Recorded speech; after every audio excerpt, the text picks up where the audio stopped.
Commander Hajin gripped the metal railing of the bridge as another explosion rocked the massive Coalition flagship. Through the reinforced windows, he watched in horror as the Zalani cruiser Crystal Dawn broke apart like glass. It's beautiful. Translucent hull shattering into a million glittering pieces that caught the light of distant stars. The harvesters had come from beyond the galactic rim 3 months ago. Nobody knew where they originated, but their intent was crystal clear. They consumed everything. Planets, ships, entire civilizations, nothing survived their advance. Their dark vessels moved like living things through space, covered in what looked like black scales that pulsed with an eerie red glow. Status report. Hajin shouted over the alarm klaxons that wailed throughout the ship. Lieutenant Soyoung, a skilled Cathara officer with 4 arms that moved across her console with incredible speed, looked up with her large silver eyes filled with terror. Sir, the outer defense grid is completely gone. We've lost contact with the Vorthok defense line at Sector 7. Admiral Theron is requesting immediate evacuation of the civilian transports. Hajin felt his heart sink. The Vorthok were the toughest warriors in the Coalition, standing nearly 3 meters tall with armor-like skin that could deflect most energy weapons. If they were calling for evacuation, the situation was beyond desperate. Through the bridge's main viewer, he could see the Harvester fleet approaching like a dark storm cloud. Their ships didn't follow any design philosophy he recognized. Looked like massive spiders with dozens of legs that ended in weapon pods. Others resembled giant worms with mouths full of grinding teeth that could tear through starship hulls. The largest ones were like floating cities of bone and metal bristling, with cannons that fired streams of corrosive plasma. How many civilians are still in the evacuation zone? Hajin asked, though he dreaded the answer. 23 billion souls across 12 worlds, sir, Soyoung replied, her voice cracking slightly. The transports can't move fast enough. The harvesters are jamming our jump drives with some kind of interference field. Around the bridge, officers from different species worked frantically at their stations. The Zalani engineer, whose crystalline body sparkled even in the dim emergency lighting, was rerouting power to the shields. A hulking Vorthok tactical officer was coordinating what remained of their fighter squadrons, though they were vastly outnumbered, sir, called out the sensor operator, a reptilian sailor whose scales had turned pale with fear. Long-range scanners are picking up more harvester vessels jumping in from hyperspace. Count is now over 800 ships. 800. Hajin closed his eyes for a moment. The entire Coalition fleet had numbered maybe 300 vessels at full strength. They'd already lost half of those in the running battles of the past weeks. The pride of their civilization, ships that had taken decades to build, were now nothing more than debris fields scattered across 3 star systems. Commander Soyoung said quietly, "Admiral Thyron's flagship just went dark. We're not receiving any signals from the warrior's heart." The bridge fell silent except for the hum of failing systems and the distant thunder of explosions. Hajin had served with Thyron for over 20 years. The old Vorthok had survived more battles than anyone in the fleet. If he was gone... "What are your orders?" asked the helm officer, a young Cathara named Ventar, whose hands trembled as he awaited instructions. Hajin stared at the tactical display showing the approaching doom. Red dots representing harvester ships filled the screen like drops of blood. They moved in perfect coordination, as if controlled by a single mind. Every engagement had shown the same pattern. The harvesters adapted instantly to Coalition tactics, learning and countering every strategy within minutes. "There's one option," Hajin said slowly, his voice barely above a whisper. "The ancient protocols." The bridge crew exchanged glances. Everyone knew about the old emergency codes, dating back to the early days of the Coalition, when they had first made contact with various species across the galaxy. But some of those codes had never been used. "Communications officer," Eugen called out. A young officer turned from his station. It was Bong Su, one of the few humans in the Coalition fleet. He had joined as part of an exchange program 3 years ago, eager to learn about the galaxy beyond his home system. Now his face was pale with the same fear that gripped them all. "Yes, sir," Bong Su replied, his voice steady despite everything. "Transmit the ancient protocol 77 Alpha," Hajin ordered. Send it to coordinates the 7th of March 127, the Sol system. Oh, don't. Eyes widened in surprise. Sir, that's just a backwater system. The inhabitants there are primitive, barely they haven't even established colonies beyond their own solar system yet. Heijin turned to face the young human, and for the first time in hours, a grim smile crossed his features. Officer Bongsu, those primitive inhabitants have been fighting wars for over 5,000 years. They've survived ice ages, plagues, world wars, and every natural disaster their planet could throw at them. Their entire history is one long story of conflict and survival. The commander walked over to the communications station, placing his hand on Bongsu's shoulder. Your people have something we've lost, something the Coalition has forgotten in our centuries of peace. You remember how to fight not just with ships and weapons, but with desperation, with the knowledge that failure means extinction. But sir, Bongsu protested, Earth's fleet is tiny compared to this. They have maybe a few dozen warships, and their technology is generations behind ours. Technology isn't everything, Hajin replied, watching another Coalition ship die in a brilliant flash of light. Sometimes the most dangerous enemy is the one with nothing left to lose and everything to fight for. He nodded toward the communications array. Send the message, son. Include our complete tactical database, ship configurations, weapon specifications, everything we know about the Harvesters. If anyone in this galaxy can find a way to stop them, it's the Warriors of Earth. Bongsu's fingers moved across the controls, encoding the desperate plea into a quantum burst transmission. The signal would travel faster than light, crossing the galaxy in mere hours to reach the small blue planet where humanity waited. Unaware that their greatest test was about to begin, as the transmission fired into the void, Hachin whispered a prayer to whatever gods might be listening. 23 billion lives hung in the balance, and their only hope rested with a species that most of the galaxy considered barely civilized. The quantum signal raced through space, carrying with it the Coalition's complete tactical database. And one simple message that would soon echo through the halls of power on, Earth, help us, please. The quantum signal hit Earth's deep space monitoring station at exactly 0347 hours. Eastern Standard Time. The transmission was unlike anything the operators had ever seen, a complex burst of data that made their most advanced computers strain to decode it. Within seconds, alarms were screaming across every military installation on the planet, deep beneath the Pentagon. In a bunker that could survive direct nuclear hits, General Park Woo-jin was jolted awake by his emergency communicator. The grizzled veteran had fought in 3 major conflicts and survived more battles than he cared to remember. But nothing had prepared him for what appeared on his secure terminal. The first image made his blood run cold.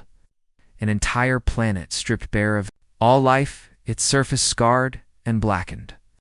The second showed massive alien ships, things that looked like they had crawled out of humanity's worst nightmares. Dark, organic vessels covered in what looked like living armor, bristling with weapons that defied description. Get me, Admiral. Lee Yoon-jae, Colonel Kim Min-ho, and every fleet commander we have, Woo-jin, barked into his communicator. Got emergency quantum conference in 5 minutes. Authorization code Alpha 7. Within minutes, holographic projections of Earth's most powerful military leaders flickered to life around the secure conference table. Admiral Lee Yoon-jae materialized first, her uniform crisp, despite being awakened at this ungodly hour. From her base in the Pacific, she commanded Earth's largest space fleet vessels, 8 that had been built in secret over the past decade as humanity prepared for the day they might encounter hostile alien life. Colonel Kim Min-ho appeared next, his scientific mind already racing as he studied the incoming data. As Earth's chief xenobiologist, he had spent years theorizing about what alien life might look like. The reality was far worse than his darkest predictions. My God, Admiral Lee whispered as the holographic displays showed the systematic destruction of entire star systems. The scale of this thing is beyond anything we've ever imagined. The conference room filled with the ghostly blue light of the holograms as more commanders joined the emergency session. General Sarah Kim from the Mars Defense Grid, Admiral Chen Tae-hein from the Europa Station, and Captain Osu Jin from the Experimental Weapons Division all stared in stunned silence at the unfolding horror. Talk to me, Minho, Woojin said, his voice cutting through the shocked silence. What exactly are we looking at? Colonel Kim's fingers danced across his datapad as he analyzed the alien transmission. Sir, based on the tactical data they've sent us, these harvesters have destroyed 47 billion sentient beings in just 3 weeks. They don't just kill, they consume entire planets, stripping them of all organic matter and mineral resources. The room fell deadly quiet as the implications sank in. On the main display, a time-lapse reconstruction showed how the harvesters operated. Their ships would surround a planet like a pack of predators, then deploy massive tentacle-like appendages that burrowed into the surface. Within hours, a thriving world would become a lifeless husk. Their ships appear to be partially biological, Kim continued, his scientific curiosity warring with his horror. They adapt to enemy weapons in real time, learning and countering new tactics within minutes.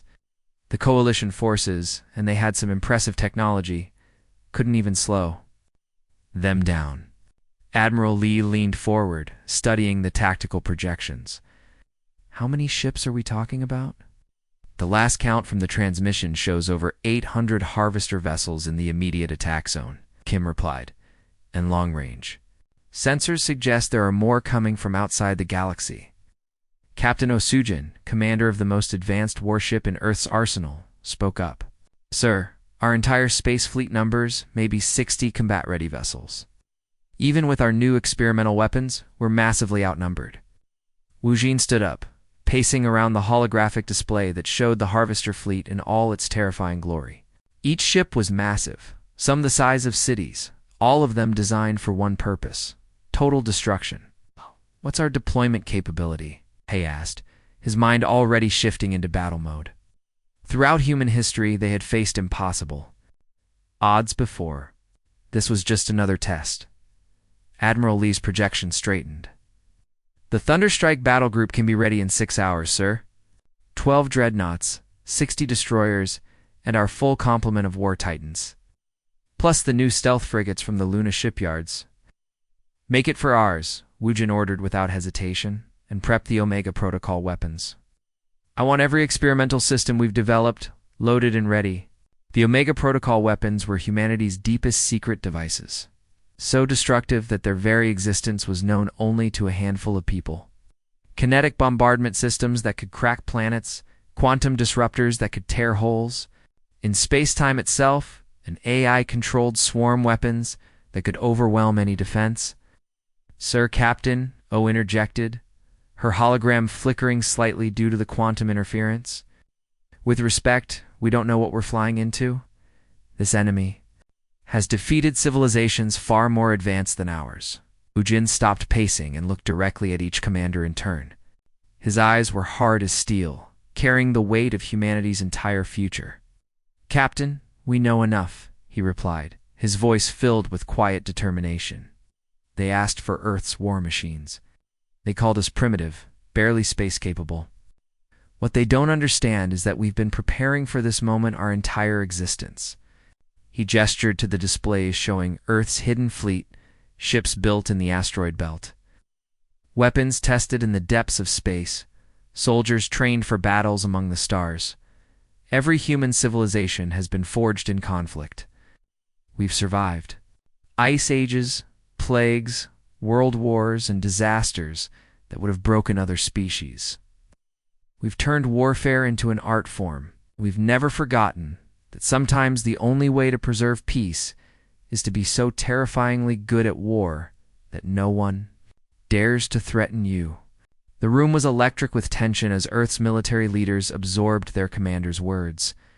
Outside, across the planet, massive shipyards hidden on the dark side of the moon were already coming alive. Weapons that had never been tested in actual combat were being loaded onto ships designed by minds that understood one simple truth: when humanity went to war, they went to win. They want to see what 5 millennia of human warfare can accomplish. Wu Jin continued, a grim smile crossing his weathered features. Let's show them why Earth has never been conquered. Why we've survived everything the universe has thrown at us, and why picking a fight with humanity is the last mistake they'll ever make. The holographic projections of Earth's commanders nodded in unison. Across the solar system, the greatest war machine in human history began to mobilize. Ready to answer the desperate call from across the galaxy with overwhelming force, the fabric of space itself seemed to tear apart as massive wormholes opened near. Kepler to be. Commander Hagen gripped his command chair aboard the battered Coalition flagship as reality twisted and churned before his eyes. Through the swirling vortex of energy, dark shapes began to emerge, ships unlike anything he had ever seen. The first vessel to exit hyperspace was enormous, easily twice the size of the Coalition's largest dreadnought. Its hull was painted in matte black with sharp angular lines that seemed to cut through space itself. Weapon ports glowed with ominous red light along its flanks, and massive engines at the rear pulsed with barely contained power. "By the stars," whispered Lieutenant Saw Young, her forearms frozen over her console. "Are those the humans?" One by one, 12 massive human dreadnoughts dropped out of hyperspace in perfect formation. Each ship was a monument to warfare, bristling with weapons that the Coalition's sensors couldn't even identify. Gun turrets the size of buildings, rotated with mechanical precision, tracking the approaching Harvester vanguard. Launch bays opened along their sides, revealing rows upon rows of fighter craft waiting to be unleashed. The Harvester vanguard had been closing in for the killing blow, their organic ships pulsing with hunger as they prepared to consume another world. But now they slowed, their biomechanical sensors trying to analyze these new arrivals. Out. The dark creatures had never encountered ships quite like these before. Unknown vessels, this is Admiral Lee Yun-jae of the Earth Defense Force, came. A crisp voice over the communications channel. The signal was strong and clear, cutting through the electronic interference that the Harvesters used to jam Coalition transmissions. "We received your distress call. Stand clear. We're going to work." Commander Hagen felt a chill run down his spine. There was something in that human voice, a cold confidence that spoke of experience in battles beyond counting. This wasn't the voice of someone hoping to win. This was someone who expected to win. Admiral Lee Hagen transmitted back quickly. "There are over 200 Harvester ships in the Vanguard alone. Their shields adapt to our weapons, and their hulls regenerate damage. We've tried everything." Noted.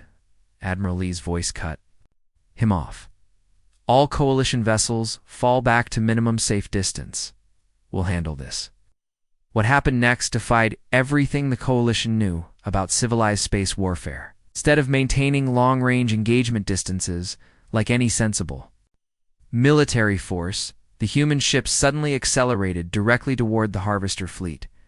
Their massive engines flared to life, pushing the dreadnoughts forward at speeds that should have been impossible for ships of their size. The Harvesters responded immediately, their bioweapons opening fire with streams of corrosive plasma and swarms of living projectiles that writhed through space like angry serpents. The human ships didn't even try to dodge. Their thick armor plating began to glow white-hot as enemy fire washed over them. But they kept coming. Captain Osujin's experimental vessel Iron Storm was leading the charge. Her ship was smaller than the dreadnoughts, but built for one specific purpose: close combat. As Harvester plasma burned across her reinforced hull, she activated the ship's most unusual feature. The entire front section began to rotate, massive drill bits extending from the reinforced bow. "This is Iron Storm," Sujin's voice crackled over the com. "Beginning ramming attack. All ships watch and learn." The Coalition officers watched in stunned disbelief as the human ship slammed bow first into a Harvester cruiser. But instead of simply colliding, the Iron Storm's rotating sections acted like a massive drill, boring through the enemy vessel's organic hull. Sparks and alien fluids sprayed into space as the human ship carved completely through its target, emerging from the other side as the Harvester exploded behind it. "Target their command nodes," shouted Lieutenant Commander Yoon Jae-hyun from the destroyer Midnight Fury. His ship was smaller but faster, dancing between Harvester vessels while unleashing devastating barrages. Concentrate fire on the black sections. That's where their brains are. The human weapons were unlike anything the Coalition had ever witnessed. While they did have energy weapons, massive laser cannons that could slice through starship hulls, they also used something the galaxy had forgotten: solid projectiles. Enormous tungsten rods, each one the size of a telephone pole, fired from magnetic railguns at incredible velocities. These kinetic rounds punched through harvester shields as if they didn't exist, the sheer physical force overwhelming the aliens' energy defenses. The largest harvester vessels were preparing to deploy their ultimate weapons. Biocannons capable of sterilizing entire continents with a single shot. But the human fleet swarmed them like angry hornets, their smaller ships darting between, the massive tentacles to attack vulnerable points. Destroyer Midnight Fury executed a suicide run directly at a city killer's main weapon. Its Captain Lieutenant Commander Yoon Jae-hyun, screaming a battle cry as his ship's engines went critical. The explosion tore a massive hole in the harvester's biomechanical hull. Secondary explosions rippling through its organic systems. On the planet's surface, the Titans continued their deadly dance. Earthquake had taken position on a ridge overlooking the main Coalition stronghold, its weapons creating a kill zone that no Harvester ground force could cross. Donghaeun's targeting systems tracked dozens of enemies simultaneously, his rail cannons firing in perfect rhythm. Titan Force, we've got incoming heavy bioconstructs from the north, reported the tactical coordinator. These ones are bigger than anything we've seen before. Donghaeun's sensors picked up the new targets, creatures the size of small mountains, their organic armor pulsing with energy. But he smiled grimly inside his cockpit. Humanity had built the Titans for exactly this kind of fight. Copy that. Control, he replied, his weapon systems already locking on to the approaching giants. Let's show these things why Earth never stays down. The battle for the galaxy's survival had truly begun, and humanity was fighting with everything they had. The final battle raged for 18 grueling hours, turning the space around Kepler 44 to be into a graveyard of twisted metal and alien flesh. The darkness of the void was lit by constant explosions as human and harvester ships clashed in the most brutal space combat the galaxy had ever witnessed. Admiral Lee Yoon-jae stood on the bridge of her flagship Indomitable, her uniform torn and blood-stained from when a harvester bioprojectile had breached the hull 3 decks below. Around her, the crew worked with mechanical precision despite their exhaustion, their faces grim with determination as they coordinated the final assault. Status report, she barked, her voice hoarse from hours of shouting orders over the chaos of battle. We've lost the Thunder's Might and Steel Guardian, reported her tactical officer, his console sparking from overloaded circuits. The Iron Fist is venting atmosphere, but still fighting. Captain Park reports his engines are at 30%, but his weapons are still operational. Through the main viewport, Yoon-jae could see the massive Harvester City ship Devourer of Worlds a biomechanical nightmare the size of Manhattan that served as the enemy fleet's command vessel. Its organic hull pulsed with sickly light as it regenerated damage from the continuous bombardment, while tentacle-like appendages the size of skyscrapers lashed out at attacking human ships. All remaining vessels, concentrate fire on the Devourer, she commanded. Hit it with everything we have left. The human fleet, reduced to less than 30 operational ships, unleashed their remaining arsenal in one final devastating barrage. Kinetic rounds the size of telephone poles slammed into the creature's hide, while nuclear missiles detonated in brilliant flashes that briefly outshone the system's star. On the planet's surface, the War Titans were locked in their own desperate struggle. Sergeant Major Park Dong-haeun's Earthquake had been fighting non-stop for 16 hours, its armor scarred and blackened from countless impacts. Around him, the landscape had been transformed into a hellish wasteland of craters and twisted alien corpses. Titan Force, this is Earthquake, he transmitted, his voice steady despite the exhaustion that threatened to overwhelm him. I'm reading massive biosignature approaching from the south. Something big is coming. The ground began to shake as a creature the size of a mountain emerged from the alien landing zones.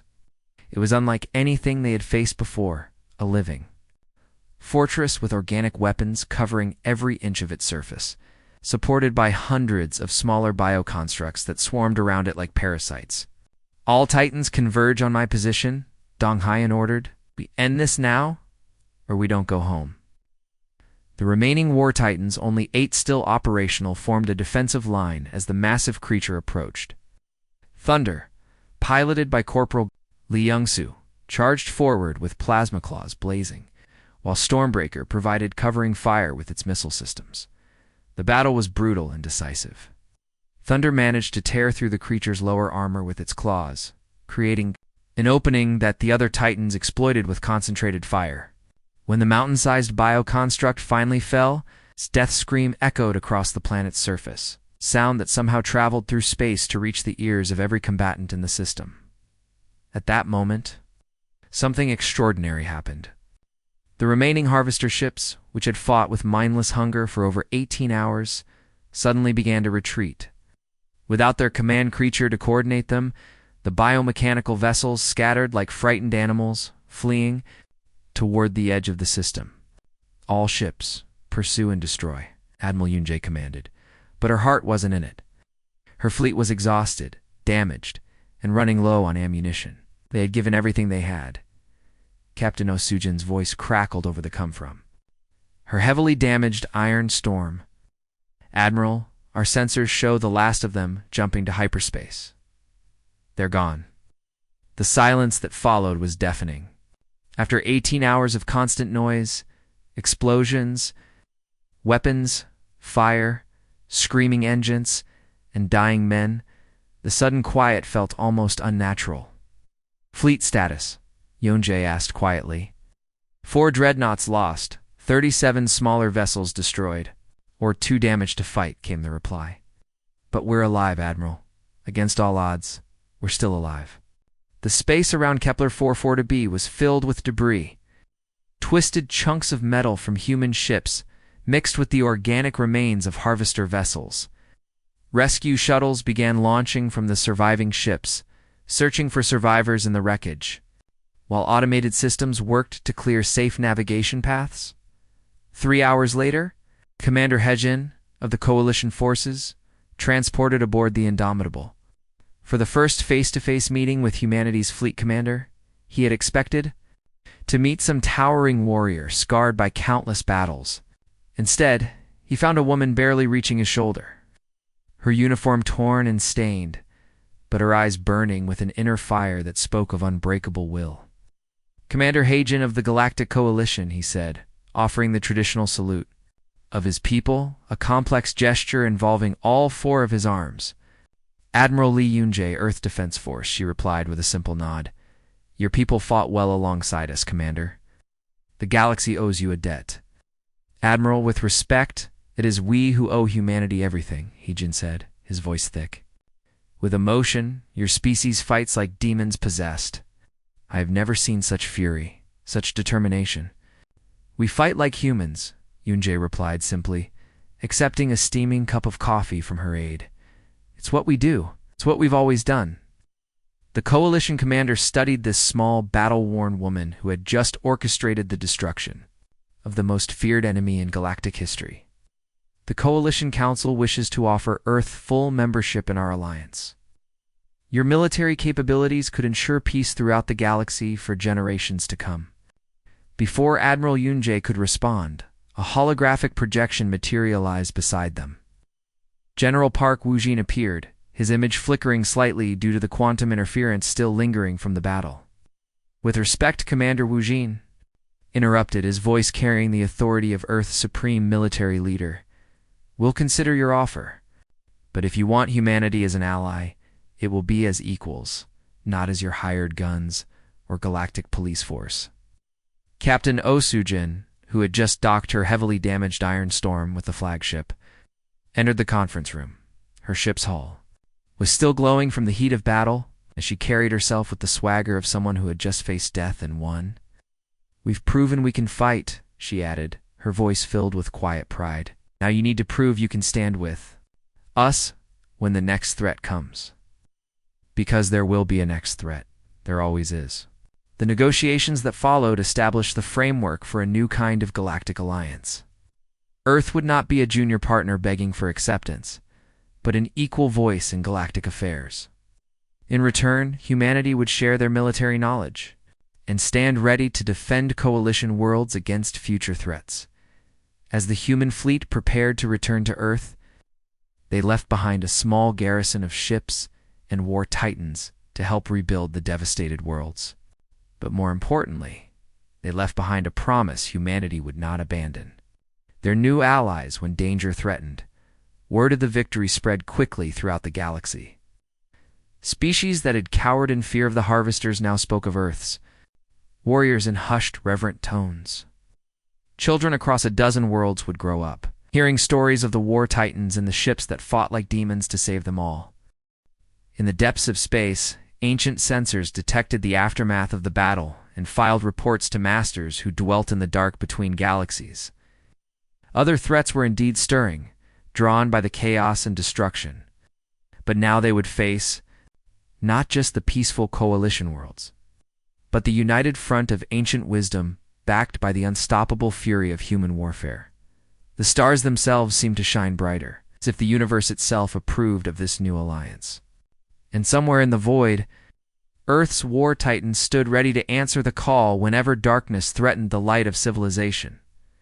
The galaxy had learned an important lesson. Never underestimate the species that had clawed its way up from a small blue planet, forged in conflict and tempered by countless wars. Humanity had arrived on the galactic stage, and they had no intention of leaving quietly. The end.